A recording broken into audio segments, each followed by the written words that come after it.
Assalamualaikum warahmatullahi wabarakatuh.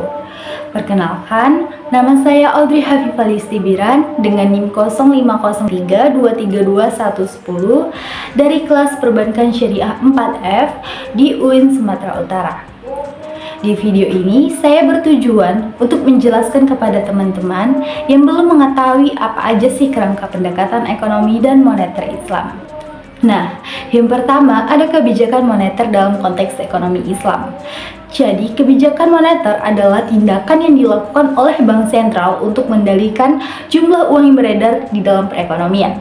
Tujuan utamanya, kebijakan moneter adalah mencapai keseimbangan internal maupun eksternal, serta menjaga stabilitas ekonomi seperti mencapai stabilitas harga dan pertumbuhan ekonomi yang sehat.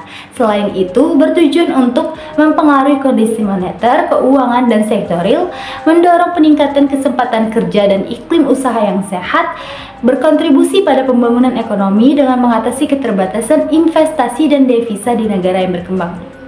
Ada 3 kebijakan moneter yang saat ini di Indonesia, yaitu yang pertama membeli surat berharga, yang kedua penetapan suku bunga, dan yang ketiga persyaratan cadangan modal bank. Lalu di dalam kebijakan moneter ini ada perbedaan konsep kebijakan moneter konvensional dan Islam, yang dimana moneter konvensional yaitu menggunakan suku bunga sebagai instrumen utama kebijakan moneter. Yang kedua, bank sentral mengatur jumlah uang yang beredar dan tingkat bunga untuk mencapai stabilitas ekonomi.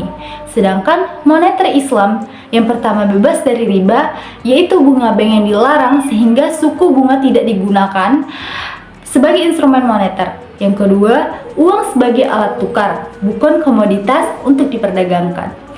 Moneter Islam memiliki target utama dari kebijakan dalam ekonomi Islam terdiri dari 3 bagian, yaitu yang pertama, tenaga kerja penuh dan pertumbuhan ekonomi. Yang kedua, keadilan sosioekonomi dan pemerataan pendapatan. Dan yang ketiga, stabilitas nilai uang. Pada zaman Rasulullah SAW, ekonomi memiliki kebijakan yang pertama, larangan riba dan ekonomi yang berbasis keadilan. Yang kedua, riba dilarang karena eksploitasi. Diterapkan sistem jual beli adil, yaitu murabaha bagi hasil dan musyarakah kerjasama. Yang kedua, zakat sebagai instrumen kesejahteraan.